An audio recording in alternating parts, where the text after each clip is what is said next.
Zaphénathi-Panéa était le nom égyptien donné par Pharaon José, fils de Jacob, Égypte. La signification du Zaphénathi-Panéa a toujours été beaucoup discutée parmi les interprètes bibliques. Par conséquent, il existe plusieurs suggestions d'interprétation pour ce nom. Dans cette vidéo, vous connaîtrez chacune de ces suggestions et découvrirez si vous pouvez vraiment connaître le sens de ce nom dans la Bible. Avant de parler spécifiquement de la signification du nom Zaphénathi-Panéa, il est important de comprendre le contexte dans lequel ce nom a été donné à Joseph. La nuit et les rêves le faisaient déranger. En fait, les peuples de l'Ancien Orient croyaient que les rêves étaient des présages de l'avenir ou des messages des dieux.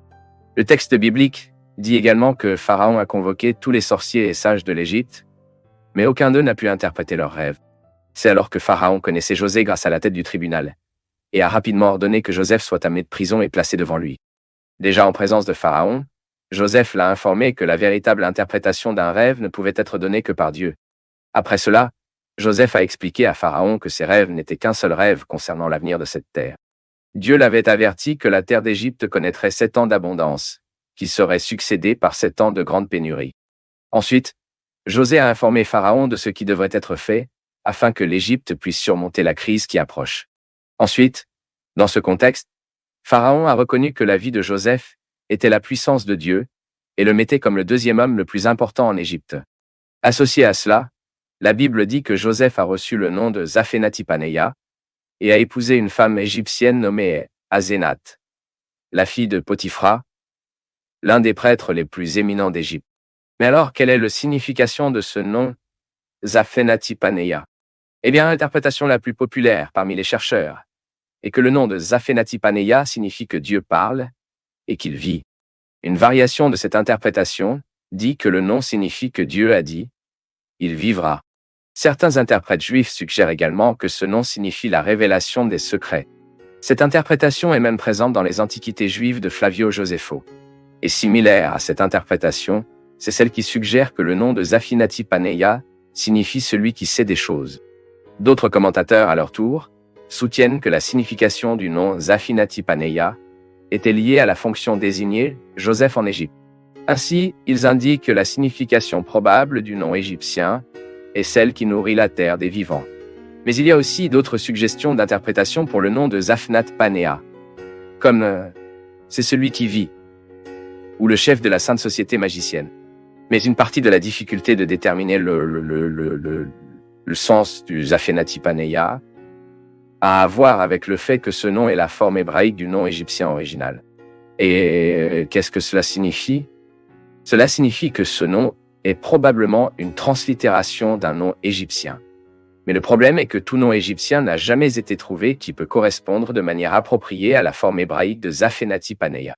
La vérité est donc que tout commentaire honnête sur cette question tend nécessairement à admettre qu'il n'est pas possible de déterminer avec précision le sens du nom Zaphénathi-Panéa. En fait, il y a plusieurs suggestions, mais nous ne savons pas laquelle est la bonne ou si l'une d'entre elles est vraiment correcte. Cependant, il y a quelque chose de très intéressant que nous devons considérer ici et je vais vous dire ce que c'est. Mais d'abord, je veux vous donner un message rapide qui veut apprendre la parole de Dieu simplement, clairement et objectivement, et sans ces mots difficiles, vous savez. Je veux vous inviter à étudier avec nous dans notre cours de théologie en ligne. Vous y apprenez à ne jamais oublier toutes les principales doctrines bibliques. Eh bien, de retour à notre étude, j'ai dit qu'il y avait quelque chose de très intéressant que nous devons considérer dans cette histoire dans laquelle Joseph a reçu un nouveau nom en Égypte. En effet, plus important que de connaître le sens du nom Zaphénathi-Panéa est de comprendre que ce nom n'a pas fait de Joseph un païen. Comme nous l'avons déjà dit, le nom de Zaphénathi-Panéa a été donné à Joseph par Pharaon, qui était un homme non seulement éduqué dans la religion égyptienne, mais il était lui-même un élément fondamental du paganisme égyptien. En effet, les pharaons avaient le statut de Dieu, c'est-à-dire qu'ils étaient considérés comme des divinités vivantes. Et lorsque Pharaon a donné à Joseph le nom de Zaphénathi-Panéa, nous savons que cela s'est produit en relation avec sa perception que Joseph a agi sous le pouvoir divin. Mais il n'est pas possible de savoir à quel niveau il a reconnu le vrai Dieu d'Israël. En fait, le fait que le pharaon d'Égypte admette que l'esprit concernait Joseph divin ne signifiait pas nécessairement une confession monothéiste. Ici, sans aucun doute, en effet, ils ont tous deux prospéré dans un pays étrange. Tous deux occupaient des positions de grand honneur, et ont tous deux reçu des noms étrangers, sans laisser leur foi dans le Seigneur. Puis, bien que Joseph ait reçu un nom probablement païen en Égypte, il n'a jamais accepté la religion païenne. Il est resté fidèle à Dieu pour toute sa vie et n'a jamais perdu espoir que Dieu tiendrait bientôt sa promesse à Abraham, qu'il donnerait une terre à sa descendance. De plus, Joseph a certainement connu la prophétie que son peuple serait réduit à la servitude dans un pays étranger.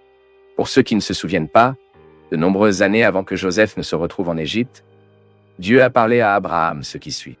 Sachez que vos descendants seront des étrangers dans un pays qui ne leur appartiendra pas, où ils seront également asservis et opprimés pendant 400 ans. Mais je punirai la nation à qui ils serviront d'esclaves et après tout, sortiront avec de nombreuses marchandises. C'est pourquoi la Bible dit que les os de Joseph ont été pris plus tard de l'Égypte par Moïse, car c'était son désir, comme nous le lisions dans Exode, chapitre 13 et le verset 19. Moïse a pris les os de Joseph parce que Joseph avait fait prendre les enfants d'Israël à prendre un serment quand j'ai dit « Dieu viendra sûrement à votre aide. Ensuite, prenez mes os d'ici. » Et c'est tout ce que nous pouvons parler de la signification du nom Zaphénathi Paneah. Si vous avez aimé cette vidéo, laissez votre commentaire et partagez également la vidéo avec quelqu'un d'autre, afin que d'autres personnes puissent connaître cette histoire biblique intéressante.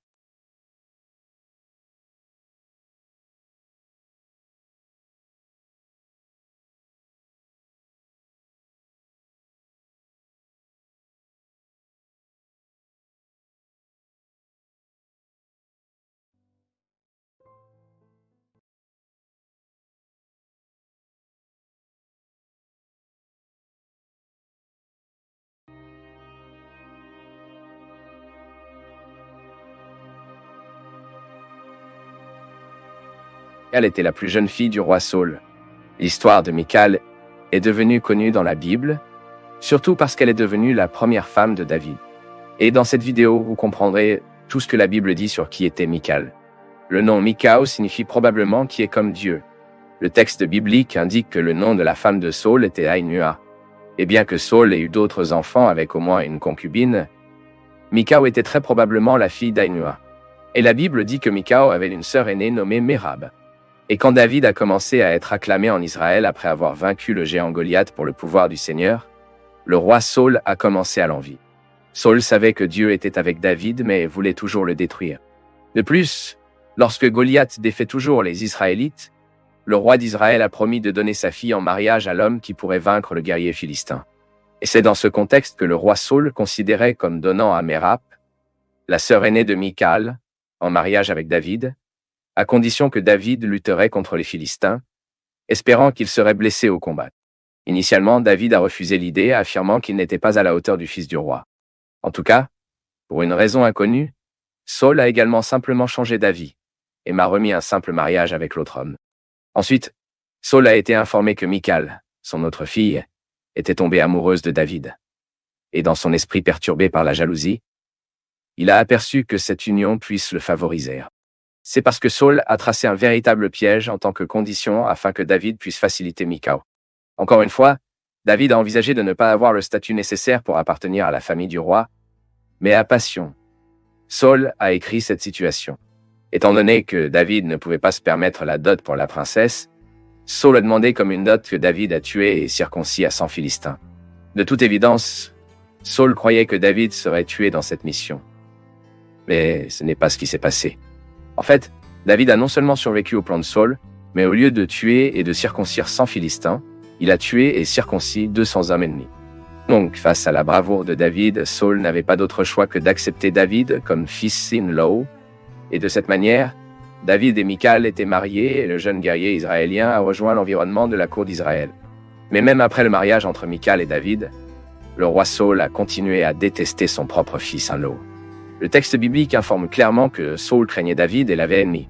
Pendant ce temps, le nom de David a été de plus en plus estimé en Israël, et la folie de Saül s'est aggravée de plus en plus, au point qu'il cherche directement un moyen de tuer David. Même une occasion après que David a obtenu une grande victoire contre les Philistins, Saül a tenté de le tuer avec une lance, mais David a réussi à s'échapper. Cependant, la même nuit, le roi Saül a envoyé des messagers chez David avec l'ordre de le tuer pour matin. Mais Michal a appris le complot de son père contre David et l'a prévenu à temps de fuir. La Bible enregistre que cette même nuit, Michal est descendu David par une fenêtre afin qu'il ne soit pas tué par les hommes de Saül. Puis Michal a mis le lit de David, une statue couverte d'une cape et d'une peau de chèvre sur sa tête de lit. Alors, quand les serviteurs de Saül sont arrivés, Michal leur a dit que David était malade au lit. Les messagers de Saül sont ensuite retournés au roi, et Saül a de nouveau envoyé ses serviteurs chez David pour le capturer. Et lorsque les hommes de Saül sont entrés dans la maison, ils ont vu que dans le lit de David, il n'y avait qu'une seule statue couverte. Compte tenu de cela, mais à ce moment-là, le plan Saül avait déjà été frustré. Michal était la fille de Saül, mais son engagement était d'abord envers son mari, David. De plus, la haine de Saül pour David était injustifiable. David n'avait rien fait contre Saül. En fait, David a suscité la jalousie du roi d'Israël juste parce qu'il était lui-même. Mais la relation entre Michal et David a été très troublée. Apparemment, au début de son mariage, Michal et David se sont très bien associés, mais quand David a dû fuir Saül et a commencé à vivre comme hors la loi, Saül a arbitrairement pris Michal et l'a donnée comme sa femme à un autre homme appelé Poti. Plus tard, après la mort de Saül, David a obtenu le soutien d'Abner, qui avait été le commandant de l'armée Saül en Israël pour assumer le royaume unifié. Et la première chose que David a exigée a été le retour de Michal. Abner a rencontré à nouveau la demande de David et Michal était à nouveau sa femme. Mais il est possible que sa séparation de son mari actuel soit quelque peu traumatisante. En effet, le texte biblique dit que Poti a beaucoup souffert d'avoir perdu Michal. Cependant, il semble que la bonne relation entre David et Michal ait été dans le passé et l'harmonie entre les deux n'étaient plus les mêmes. En outre, à ce moment-là, David avait également d'autres épouses. Donc certains commentateurs croient que peut-être Michal ne semblait plus si intéressant. D'autres chercheurs suggèrent également que les occupations de David en tant que roi d'Israël, ajoutées à tout ce qu'il avait passé en tant que fugitif de Saül, l'avaient transformé en une personne différente du vieux guerrier. Comme Michal, il était probablement quelqu'un d'autre après avoir vécu avec un autre mari. En tout cas, la fin de la relation entre David et Michal était en effet mélancolique. Cela était clair dans la façon dont Michal a critiqué David lorsqu'il s'est réjoui devant le Seigneur dans l'épisode dans lequel l'arche de l'Alliance a été amenée à Jérusalem. Cette réaction de Michal, quelque peu jalouse et sarcastique, semble s'être retrouvée avec toute considération que David avait pour elle. Comme nous l'avons lu dans le 2e livre de Samuel, dans le chapitre 6, entre les versets 16 et 23. Et de cette manière, cette relation de romance et de complicité, qui semblait si prometteuse entre David et Michal dans sa jeunesse, a finalement trouvé une fin triste et douloureuse. De plus, la princesse d'Israël, qui était la première femme du roi David, a mis fin à sa vie sans générer d'enfant.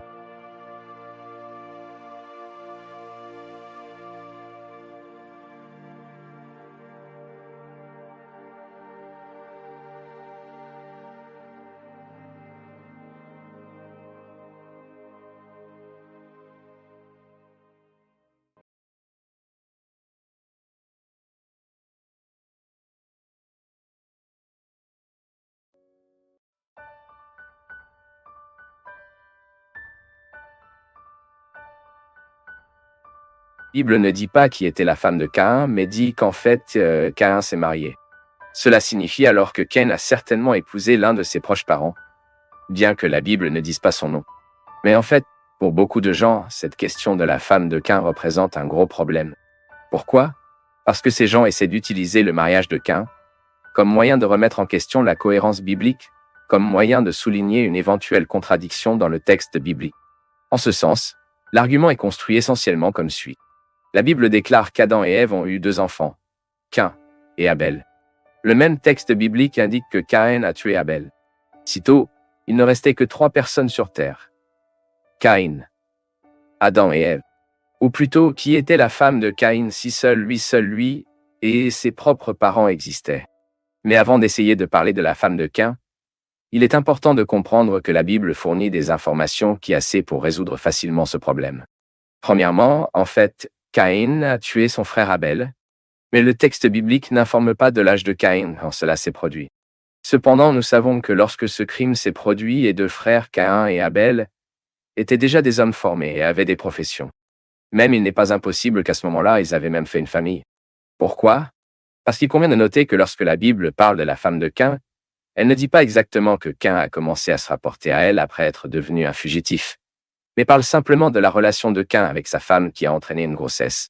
En tout cas, le texte biblique dit ce qui suit après que Caïn ait tué Abel. « Aujourd'hui je m'expulse de cette terre, et je devrais me cacher de votre visage. Je serai un fugitif errant dans le monde, et quiconque me trouvera me tuera. Mais le Seigneur vous a répondu, ce ne sera pas le cas. Si quelqu'un tue Caïn, il subira une vengeance 7 fois. Et le Seigneur a mis dans Caïn un signe pour que personne ne le trouverait pour le tuer. Et il est facile de noter que dans ces versets, Caïn est préoccupé par les représailles possibles en raison du crime qu'il avait commis. Mais pourquoi Caïn serait-il si inquiet si, en plus de lui, il n'y avait que 2 autres personnes dans le monde, qui étaient son père et sa mère? Il semble que cette peur de Caïn n'avait aucun sens, non? À moins qu'ils aient d'autres personnes qui peuplent la terre à ce moment-là. Même cela s'harmonise mieux avec le fait que la Bible dit que Dieu a mis un signe dans Caïn pour l'identifier et en quelque sorte le protéger de la vengeance. Cela signifie donc que très probablement, à ce moment-là, il y avait d'autres personnes autour de la terre. Mais bien sûr, toutes ces personnes étaient des descendants d'Adam et d'Ève. Comme ça, eh bien, la Bible enregistre les naissances de Caïn et Abel, et après la mort d'Abel, la Bible enregistre également la naissance de Seth. Mais cela ne signifie pas qu'entre Abel et Séven, Adam et Ève n'avaient pas d'autres enfants et filles. L'histoire de Caïn et Abel est soulignée parce qu'Abel a été le premier martyr, et Caïn le parent de la ligne méchante qui a été détruit dans l'inondation. De même, l'histoire de Seth est soulignée parce qu'il était le parent de la lignée pieuse qui a conservé la connaissance de Dieu, et à travers laquelle Christ est venu dans le monde longtemps plus tard. Ainsi, lorsque le texte biblique, Caïn est déjà cité comme un homme marié qui a des relations et enceinte de sa femme, cela se produit très naturellement en supposant que vraiment d'autres personnes peuplent la terre à ce moment-là. Même lorsque le fils de Caïn est né, il l'a nommé Enoch et a fondé une ville en son honneur. Et maintenant, en utilisant un disque extra-biblique, l'écrivain et historien juif, la vérité est que la Bible ne mentionne pas ces détails, mais répétant, à aucun moment la Bible ne dit qu'entre la naissance d'Abel et la naissance de Seth, Adam et Ève n'avaient pas d'autres enfants. Ce que dit la Sainte Bible, Séven a remplacé Abel. Juste ça. Donc, même si Caïn a tué Abel, n'existait pas encore d'autres personnes dans le monde au-delà de ses parents, cela changerait bientôt, et la Bible confirme vraiment qu'Adam a eu de nombreux enfants et filles. Nous ne connaissons pas le nombre total d'enfants qu'Adam et Ève ont eus, mais nous pouvons même spéculer. Allez, si une personne qui vit en moyenne 70 ans peut parfois générer plus de 10 enfants, encore plus de 20 enfants, combien d'enfants qui vivaient plus de 900 ans auraient pu générer? Probablement beaucoup, n'est-ce pas? Et encore une fois, il est bon de se rappeler que le récit biblique, en particulier en ce qui concerne les généalogies, cite seulement ces gens qui avaient une certaine importance pour que l'histoire soit racontée. Il y a beaucoup d'enfants de personnages bibliques importants qui n'ont pas fait raconter leurs histoires. Certains n'avaient même pas leur nom cité dans les généalogies de leurs parents. Donc, pour conclure, il n'est vraiment pas possible de dire qui était la femme de Caïn. Elle dit juste que cette femme existait réellement. Certaines personnes suggèrent même que cette femme était probablement une sœur de Caïn. Nul doute que cela est possible. Mais la femme de Caïn aurait pu être une nièce, une arrière-petite-fille, et ainsi de suite. Les possibilités étaient vraiment excellentes pour quelqu'un qui avait une énorme espérance de vie de presque un millénaire. Et ici, il convient de noter qu'à ce moment-là, le mariage entre des parents proches était autorisé par la nécessité dans le but de peupler la terre. Mais à partir du moment où ce n'était plus nécessaire, Dieu a laissé une interdiction très claire à propos de ce genre de mariage. Et enfin, certaines traditions et écrits juifs affirment que Caïn a épousé l'une de ses sœurs par le nom de Havan. Mais comme la Bible ne nous dit rien sur ce détail, nous ne pouvons pas le confirmer. Ce que nous savons vraiment, c'est que la Bible est correcte. Caïn s'est marié, était père et a fondé une ville. J'espère donc que vous avez compris à la lumière de la Bible tout ce que nous pouvons vraiment dire sur la femme de Caïn et que vous avez également compris que cette question avec qui Caïn épousa absolument aucune menace pour la fiabilité de la Bible. La Bible est la parole de Dieu, est inhérente, infaillible, faisant autorité, est suffisante et est absolument fiable. Il n'y a pas d'erreur ou de contradiction dans la